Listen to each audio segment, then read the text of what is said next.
Good morning students. Welcome in the science class. प्यारे बच्चों, हम अपना first chapter crop production and management कर रहे थे। उसमें हमारा सेकंड टॉपिक चल रहा था selection and sowing of seeds. इसमें हम ये सब जानेंगे कि सोइल की प्रिपरेशन के बाद यानी मिट्टी की जो हमने ले ली भी कैसे प्रिपेयर करनी है। प्रिपेयर करने के बाद हमने उसके अंदर बुआई करनी है, सीड्स डालने हैं। उन सीड्स को भी तो हमें देखना पड़ेगा कि ये हेल्दी हैं, अच्छे हैं, किस तरह के हमने लेने हैं। तो ये सब इस टॉपिक में हम समझेंगे। तो कौन कौन सी प्रिकॉशंस हमें इसके बारे में लेनी पड़ेंगी वो सब देखते हैं। तो जी करते हैं start. After soil preparation, soil की प्रिपरेशन के बाद जो selection and sowing of seeds की जाती है, ठीक है जी। तो ये सब बहुत ज़रूरी है इसमें। और इसकी प्रिकॉशंस क्या रहेंगी कि हमें हेल्दी सीड चाहिए, डिजीज़ फ्री सीड्स चाहिए, ठीक है। और कैसा हो कि उसकी अगर उसमें कोई डिजीज़ हो, जैसे फंगी है, इस तरह की कोई डिजीज़ लगी हो, फंगी लगी हो, तो हमें क्या करना होगा, उसको फंगीसाइड्स के साथ ट्रीट करना होगा ताकि उसके केमिकल्स किल हो जाएं। ये इसके अंदर जो डिज़ीज़ का कोज़ है वो किल हो जाए। ओके, अच्छा प्यारे बच्चों, अब आप ये बताओ मुझे कि हम जो सीड्स बोते हैं क्रॉप्स के लिए, तो हम ऐसा करते क्यों हैं? हम क्या एक सीड्स के द्वारा ही क्रॉप उग सकती है? क्या ये सही है? आप कहेंगे यस, नो बेटा, ऐसा नहीं है। सभी में इस तरह ऐसे नहीं होता। अब देखिए, कुछ सर्टेन क्रॉप्स होती हैं जैसे पैडी है और कुछ वेजिटेबल्स हैं। ये इनकी जो सीड्स हैं वो डायरेक्ट फील्ड में नहीं बोए जाते। इनको पहले क्या करना पड़ेगा, नर्सरीज़ में वहाँ जर्मिनेट करना होगा। ओके, छोटे छोटे प्लेसेस पे छोटे छोटे गमले, छोटी छोटी क्यारीज वगैरह में नर्सरीज़ में लगा देते हैं इनको। और फिर जब वो छोटे छोटे पौधे उग जाते हैं तो उसे फिर हम मेन फील्ड में भेज दिया जाता है। इसी को हम ट्रांसप्लांटेशन कहते हैं। अब आप कहते हो ना कि एक प्लांट लगाओ, आप लगाते हो प्लांट्स अपनी लाइफ में, आपने बहुत लगाए होंगे। तो ये सब इसीलिए इसी से होता है। पहले नर्सरीज़ में सीड्स को बोया जाता है छोटे छोटे प्लेसेस में, फिर उनसे हम छोटे छोटे प्लांट्स लेके उनको लगाते हैं। ओके, इसे हम क्या कहेंगे, ट्रांसप्लांटेशन। क्लियर? इसके लिए हम एक एक्टिविटी भी कर सकते हैं कि हमें ये पता लग जाए कि कैसा सीड हमें लेना है, क्योंकि हमें देखने से थोड़ी पता लगेगा कि ये सीड अच्छा है, हेल्दी है, डिजीज़ फ्री है। हमें उसका टेस्ट करना आना चाहिए। ओके, तो इसके लिए एक एक्टिविटी कर लेते हैं। To separate healthy seeds from the damage one, कि डैमेज से हमें इसको सेपरेट करके देखना है। क्या एक्टिविटी रहेगी, हमें एक बीकर लेना है, ठीक है, और इसमें आधा बीकर हमें पानी का फिल कर देना है और उसमें कुछ वीट सीड्स डाल देने हैं बीकर में। फिर इसको स्टिर करना है पानी को अच्छे से और इस बीकर को ऐसे ही रख देना है कि कुछ टाइम के बाद आप क्या देखोगे कि कुछ बीज तो ऊपर की ओर फ्लोट करेंगे, तैरेंगे, लेकिन कुछ क्या करेंगे, सेटल हो जाएंगे, नीचे की ओर बैठ जाएंगे, बॉटम पे बैठ जाएंगे। तो आपको क्या पता लगेगा इससे कि ये जो ऊपर की ओर जो तैर रहे हैं वो सीड्स हेल्दी नहीं हैं। कैसे?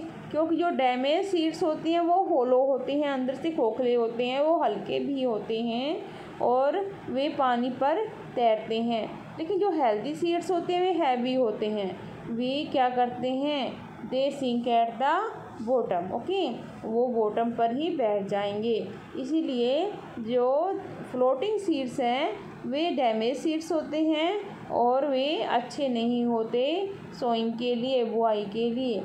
ये सीड्स हमें लेने हैं हेल्दी, ठीक है। तो हमें कौन से लेने हैं? जो नीचे की ओर बैठ गए हैं, ओके, वे सीड्स ही हेल्दी होंगे। क्लियर? इस एक्टिविटी से आप ये रेफरेंस कर सकते हो कि हेल्दी सीड्स कौन से हैं और डैमेज सीड्स कौन से हैं। ओके बेटा, वेरी गुड।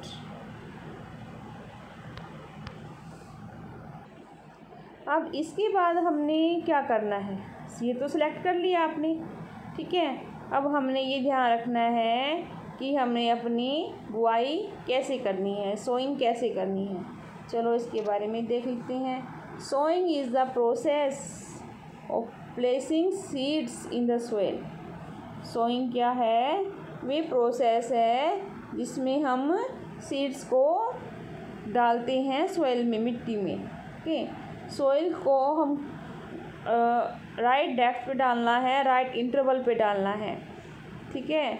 ये बहुत ज़रूरी है कि उनको हर एक सीड को आपस में प्लेस मिलना चाहिए अच्छी तरह से न्यूट्रिएंट्स लेने के लिए, पानी के लिए, हर अच्छी तरह से ग्रो करने के लिए, ओके।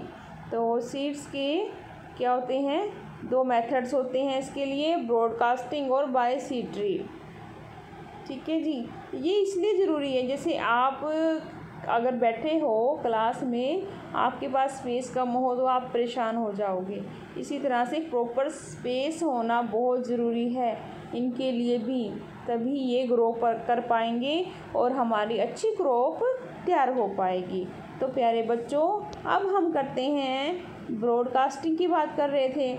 इस मेथड में क्या करते हैं? सीड्स को स्कैटर कर दिया जाता है फील्ड में बाय हैंड्स। ये देखो, ये पर्सन क्या कर रहा है, फार्मर क्या कर रहा है, अपने हैंड्स के द्वारा, हाथों के द्वारा ही सीड्स को फैला रहा है। लेकिन इस मेथड में क्या होता है कि प्रॉपर स्पेस हम नहीं कह सकते। अब आप कोई भी दाना लेकर फैलाओगे, ऐसे गिराओगे तो प्रॉपर स्पेस में थोड़ी जाएंगे वो, ओके। तो हमें एक एक्यूरेट स्पेस रखना है, प्रॉपर स्पेस रखना है हर सीड्स के बीच में।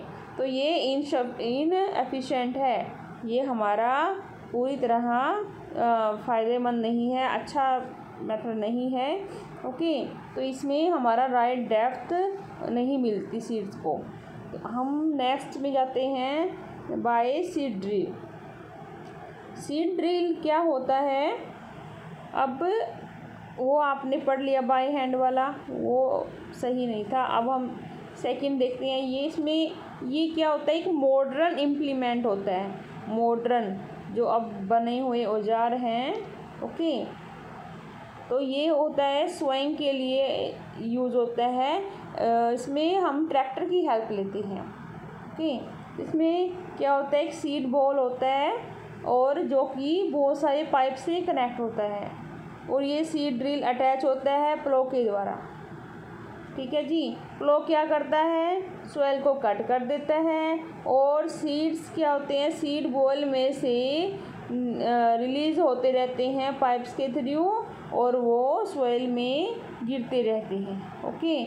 अब ये सीड ड्रिल क्या करता है? हमारा टाइम भी बचाता है, और सीड ड्रिल हेल्प करता है किसकी? सीड्स की प्रॉपर डिस्टेंस पे, प्रॉपर डेप्थ पे जाने में, और ये ऊपर से मिट्टी से भी कवर कर देता है उनको, यानी सीड्स डले through pipes and cover them by the soil, okay. मिट्टी से कवर कर दिया। इससे क्या फ़ायदा हुआ कि जो बर्ड्स हैं वो उनको सीड्स को नहीं उठाती, नहीं देख पाती, इसलिए प्रोटेक्शन रहती है सीड्स की बर्ड्स के द्वारा, ओके। बर्ड्स से प्रोटेक्ट हो गए हैं ये हमारे, ताकि इनको उनसे कोई ख़तरा नहीं रहता। आगे देखते हैं कि ये जो पहले ज़माने में क्या था कि फार्मर ऐसे करता था सीड ड्रिलिंग का काम, एक बुल्लॉक लेकर, ओके, अपने बैलों के साथ हल को बांध दिया और यहाँ पर लगा दी ये एक की फनल लगा दी समझते हो फनल, बड़ी सी फनल कीप लगा दी और यहाँ इसके पाइप के थ्रू इसमें सीड्स गिरते रहते हैं। यानी ये जो ये हमारे बैल हैं ये आगे की ओर चलते रहेंगे और प्लो के द्वारा ये मिट्टी को कट करते रहेंगे, सॉइल को कट करते रहेंगे, स्पेस बनेगा और यहाँ पर फनल से थ्रू पाइप्स जो सीड्स हैं हमारे इस मिट्टी में गिरते रहेंगे। लेकिन अब जो है फार्मर स्मार्ट हो गया है, ये क्या करता है, नए नए औजारों की खोज कर ली है। ये देखिए ये क्या कर रहा है कि ज़्यादा टाइम भी ना लगे और काम भी जल्दी हो जाए। ठीक है, इसने क्या ट्रैक्टर के साथ ये बांध देते हैं, ऐसे अपना सीड ड्रिल का काम हो जाता है और प्रॉपर स्पेस पर हमारे सीड्स गिरते हैं और अच्छी पैदावार होती है, टाइम भी कम लगता है। ठीक है, ये देखिए ये इस टाइप का होता है एग्जैक्ट। ठीक है जी, ये आप देख पा रहे हैं सीड ड्रिल। ओके बच्चों, आई होप कि आप सबको अच्छे से समझ में आया होगा लेसन ये। ओके, मिलते हैं नेक्स्ट वीडियो में। Thank you.